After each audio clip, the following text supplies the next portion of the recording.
con lo que contamos hoy es pequeño con respecto al total del déficit habitacional, pero no es pequeño, y lo que vamos a terminar haciendo en el periodo no va a ser para nada pequeño, rebasando las metas que nos hemos trazado por el momento. No es pequeño con respecto a la cuota que este gobierno debería de plantear para disminuir el déficit habitacional. Va a ser una disminución histórica la que vamos a tener en este periodo. Solo con lo que en este tiempo que estamos ya hay aportes importantes de parte de las distintas instituciones.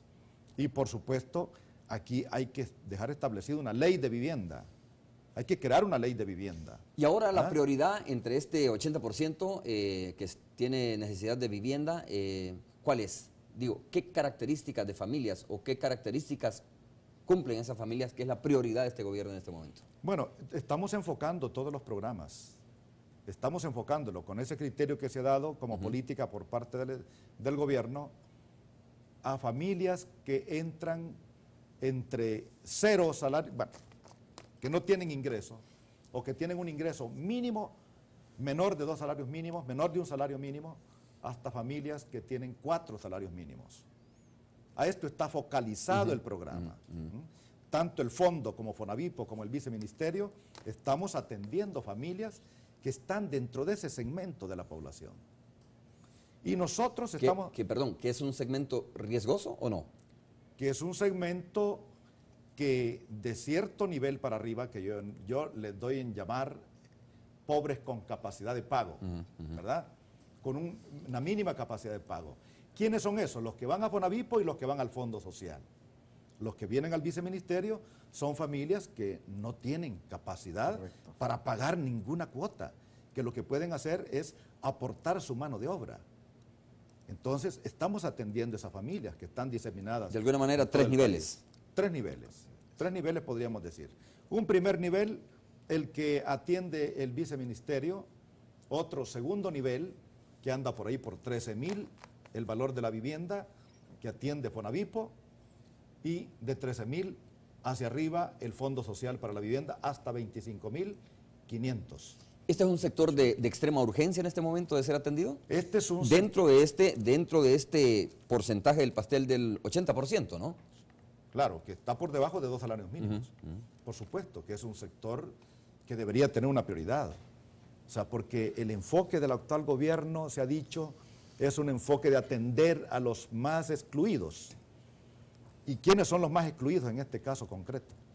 Pues los que están en esas condiciones y que están con una presión muy fuerte en el tema de vivienda, ya sea formando parte de familias en unas condiciones de hacinamiento, como decimos aquí en el caló nuestro, de arrimados, ¿verdad? O simplemente familias que están viviendo en condiciones, en una champa donde no...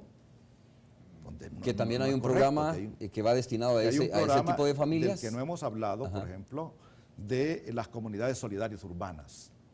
Que allí es un programa fuerte que vamos a impulsar para atender, dotar de los servicios básicos a todas esas familias que están viviendo en estos asentamientos. ¿Usted tiene el dato, viceministro, de cuántas familias más o menos, o el censo de cuántas familias están viviendo en esa condición?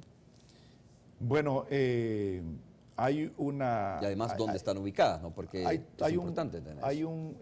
Hay un estudio que se ha hecho de pobreza urbana que ubica todos estos... Estudio patrocinado por el PNUD. Desarrollado por el PNUD. Desarrollado por el PNUD. Y por encargo de las Naciones Unidas, del PNUD. Ese estudio nos está ubicando, ahorita no tengo el dato exacto de cuánto, porque aún no se ha terminado el estudio ese, ¿no? Está pendiente todavía. Recuerdo ese estudio que dice que habíamos equivocadamente interpretado que había mucha pobreza a nivel rural y no nos habíamos fijado que a nivel urbano hay también bastantes comunidades pobres. Hay bastante concentración de comunidades, de asentamientos de este tipo, ¿no? A ver, voy a leer algunos correos. Este me parece bien interesante porque tiene que ver con las primeras declaraciones que dio el señor Chévez, ¿no? Que dice de la siguiente manera, dice... Señor Chévez, le recuerdo que usted está administrando fondos del Estado, fondos provenientes de préstamos locales e internacionales garantizados por el Estado. Es decir, es deuda pública, deuda que al final del día, si no es correctamente administrada, deberá ser pagada por los impuestos de la población, dice este correo.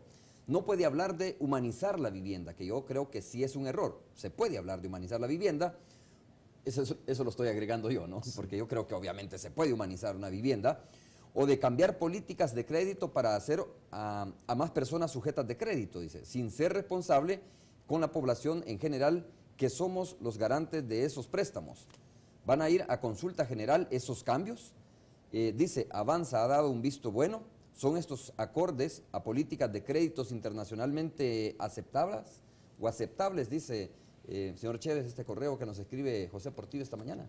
Que además cuestiona el cambio de estas políticas, porque dice, mire, no podemos flexibilizarnos mucho, porque al final, quién sabe si se va a recuperar esos créditos, ¿no? Sí, cuando yo digo humanizar el cobro, es lógicamente no lanzar a las familias a la calle porque deben $500.